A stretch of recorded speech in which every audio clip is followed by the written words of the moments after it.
Ole tuntuma chuan Facebook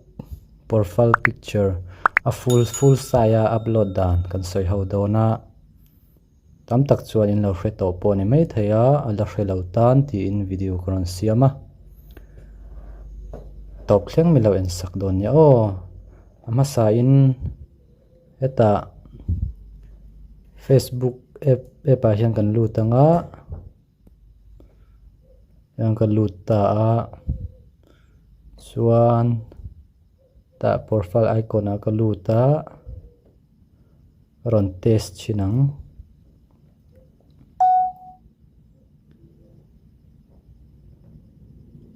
thlaki ka upload du chuan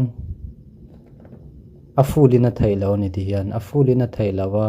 ka khup thleng chaw lang ta kan muang hian a thailo ka wang khan ti dan pakhat awmani ka bek le mayanga ka bek ta chuan eta hen ka upload anga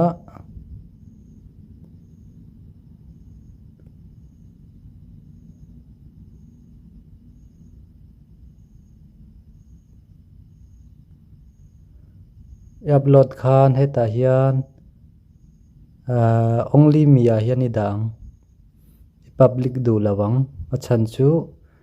profile picture a man tur ani awangin heta hian only me a tianga ti zole upload post metang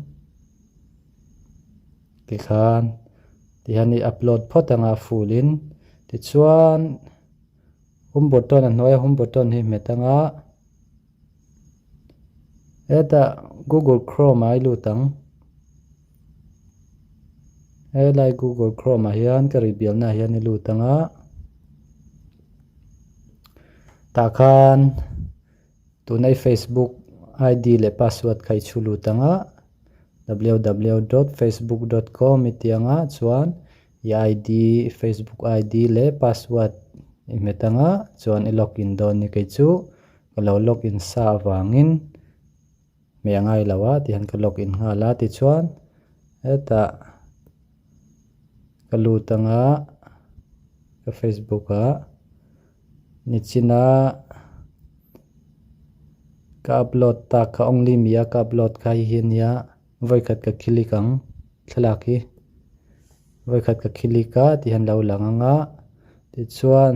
noi lama ka chukanga thalaka ka lekha inziak khin mute make profile picture ti te hi ti han lo amang emi hi voikhatin metang ka meta ti chuan achunga hian dar kar khat ngei da du ni khat nge kar khat ti omta ida reng du chuan elaya never ti hi met mayang raideu ida du chuan ti chuan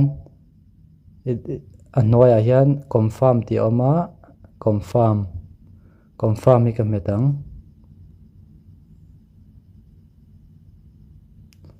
ti khan chuan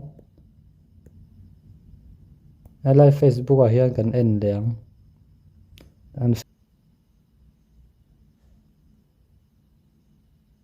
ai kan metanga view profile picture kan huang hian a fullin a lang vek ani direct a Facebook a upload kha chuan tai chin chau om chin chau kha lang thina tuna ka ti angai ti chuan fullin a lang thei ta ni ole lo tangkai pui te ni chuan khongoi in ka channel mi lo subscribe sak ve don nia ti zong kha ni e ka lo me